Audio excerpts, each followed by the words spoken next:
And one of the most powerful things God ever said to me, very clearly, very, very clearly said, I believe in you.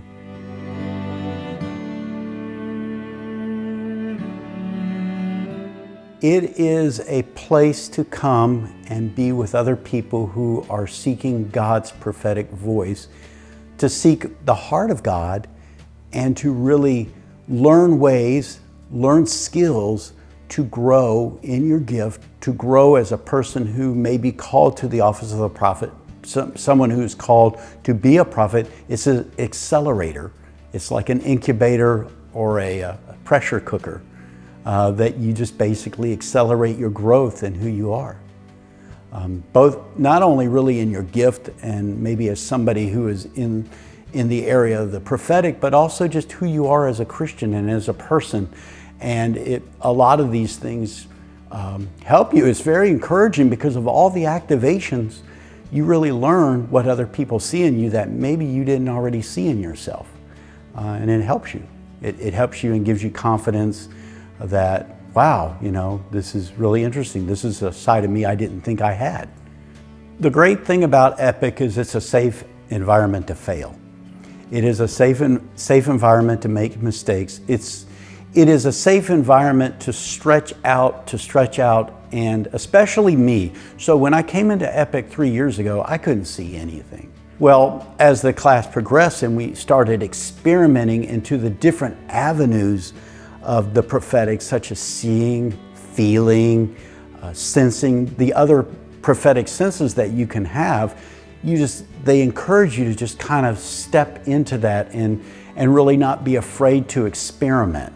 And so it's a great environment for just like experimenting prophetically with some areas that you've never known. And now every time we do like a seer activation, I've just learned to trust God that God's going to give me a picture. And now it's not my first choice. I mean, obviously, I am a listener. So in the natural, I am a listener. I am good at listening.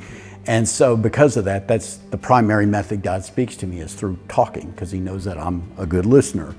And so, but obviously to become a more rounded prophetic voice, somebody would want to have all the gifts developed so you can use them together. What they don't talk a lot about, for a lot of people who go to Epic, there's this undercurrent of healing that occurs. And now it's not some kind of spectacular thing where people are just going through massive deliverance, but it's a subtle way.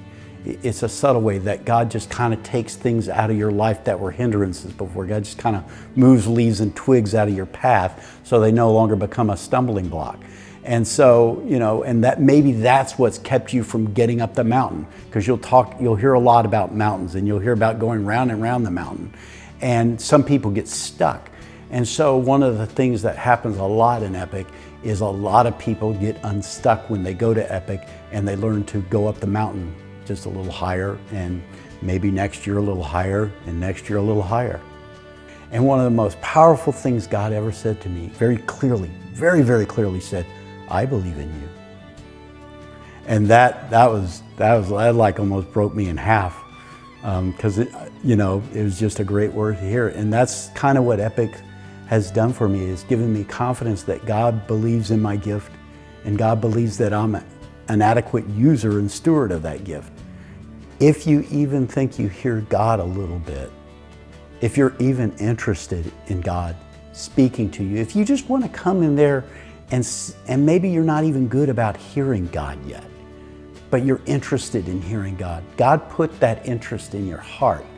So I'd say go and do it. Go and do it and just see where it goes. Just see where it goes. See what God can do. And it's amazing. God will open up the streams and the rivers, and you might start hearing his voice like a river in a flood. But there's a reason that interest got put there. Because normally a man wouldn't be interested in prophecy except for God.